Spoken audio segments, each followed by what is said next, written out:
Magandang araw po sa lahat ng ating mga kapatiran sa Pentecostal of Jordan at sa lahat naman ng mananampalataya sa buong mundo at maging sa ating mga kapatiran sa Pilipinas. Magandang araw po sa inyong lahat at welcome po sa ating programa, My Morning Manna with Pastor OG. Sa araw po na ito ay patuloy po tayong mag-aaral sa salita ng Panginoon.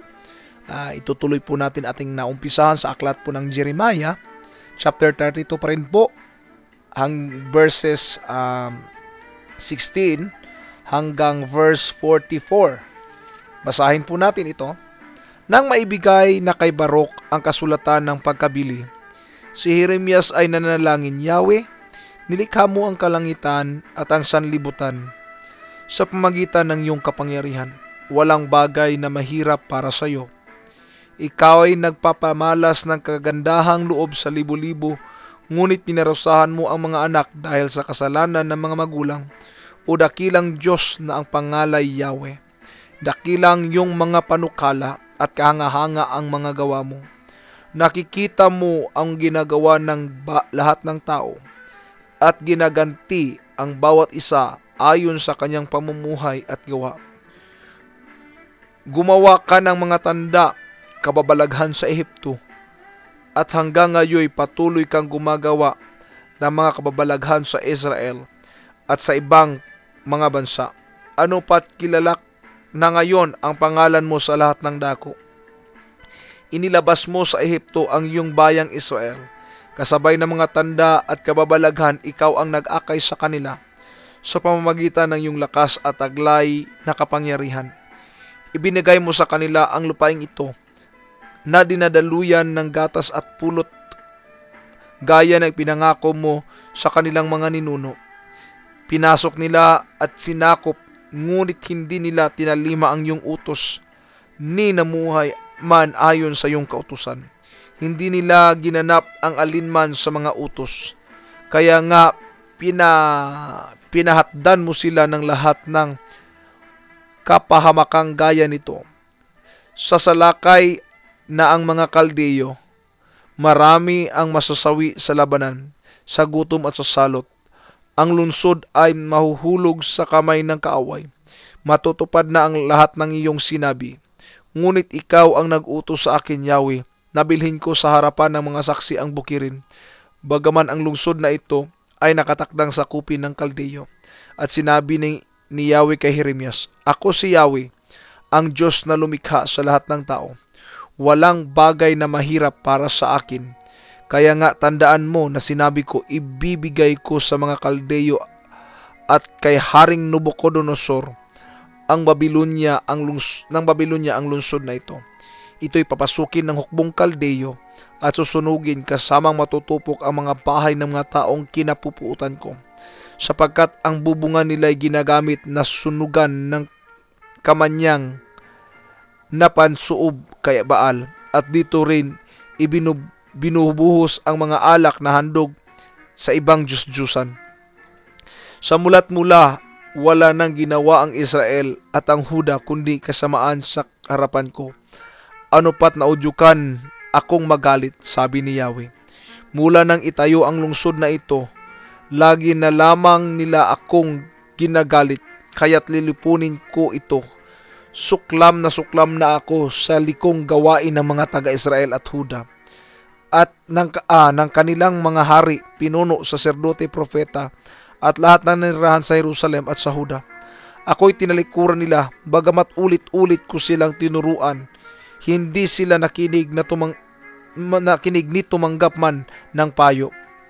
Inilagay pa nila ang kanilang mga Diyos-Diyosan sa aking templo, at sa gayo'y dinumhan ito. Gumawa pa sila ng dambana para kay Baal at sa lambak ng Hinom, at doon inaalay kay Molok ang kanilang mga anak. Hindi ko ito iniutos ni hindi ko naisip na ipagawa sa kanila. Sa gayo inudyukan nilang magkasala ang Huda.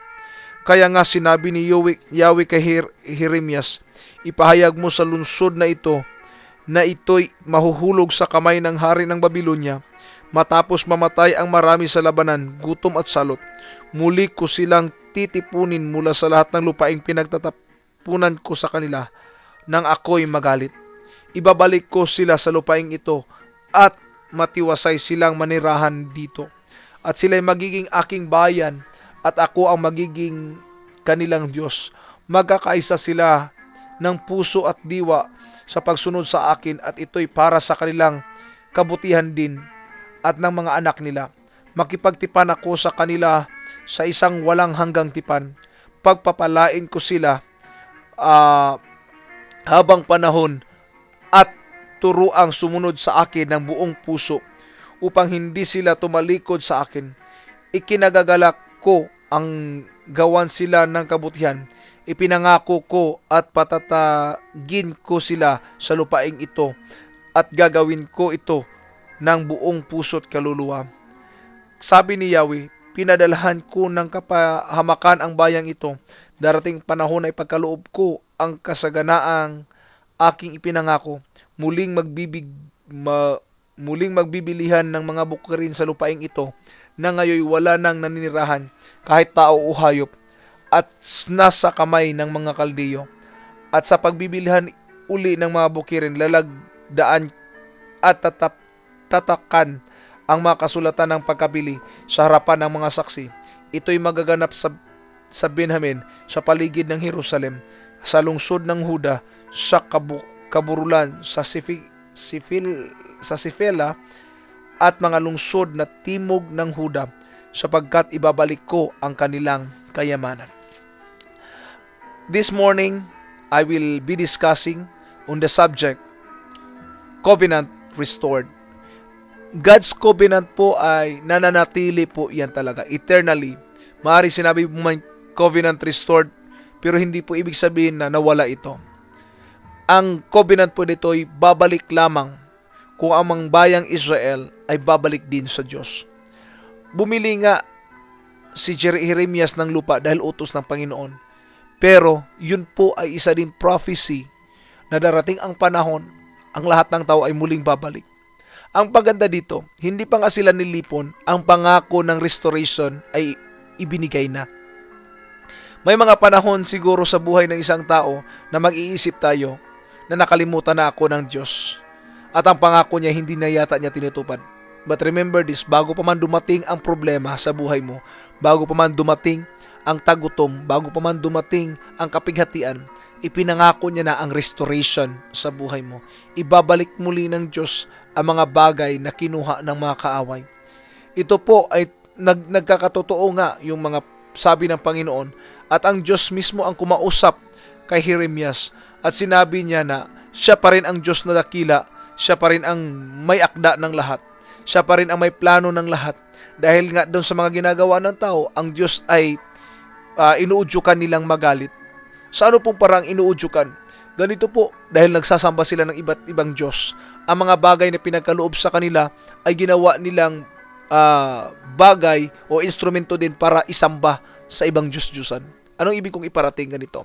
Ang bahay po nila na dapat sana'y tirhan at maging tahanan ng Diyos o ang maging lugar na kung saan sila'y mananalangin para sa Diyos, ito'y ginawa nilang sambahan din para sa kanilang Diyos-Diyusan na si Baal. Maging ang templo ng Diyos, imbis na doon sila ay makikipagtagpo sa Diyos, ay ginawa din nilang sambahan at gawa nilang alayan para sa kanilang mga Diyos-Diyusan. Gayon din po ang nangyayari sa atin bilang mga Kristiyano. Paano po ang mga bagay na pinagkakatiwala sa atin ng Diyos na sana-sana ay para sa kanyang kaharian ay ginagamit natin para sa kasamaan? Tulad na lang po ang katawang ito ay bigay po ng Diyos para sa atin, para sa sambahin. Pero saan po natin ibinigay ang katawang ito? Siguro ilan sa atin, imbis na magsimba, napupunta sa mall, napupunta sa mga activities ng iba't ibang mga gawain, no? Maaari sa volleyball, basketball, o ano man yan. Doon natin ibinibigay yung ating sarili, imbis na ibigay natin sa Diyos sana yung araw na yaon. At minsan po, pinagkatiwala sa atin ang ating mga resources na imbis sana ay maging pagpapala sa ibang tao, binibili natin para sa ating sariling kagustuhan. At minsan, iniinom pa natin, no? Binibili natin ng wine, binibili natin ng para sa ating sarili lamang na nagsisira sa ating katawan. Which is, hindi po yun ang akda para sa perang yun. Para po sana yun pagpalain ng ibang tao. Pero ginamit po natin sa kasamaan. Gayon po ang nangyari sa bayan ng Israel. Kaya my challenge to every Christian is to continue to serve God faithfully. Muli po, ito si Pastor Ochi na nagpapaalala sa atin na sa araw-araw na pamumuhay, kailangan natin ng tinapay ng buhay. Digest your morning manna today. God bless po at maraming salamat.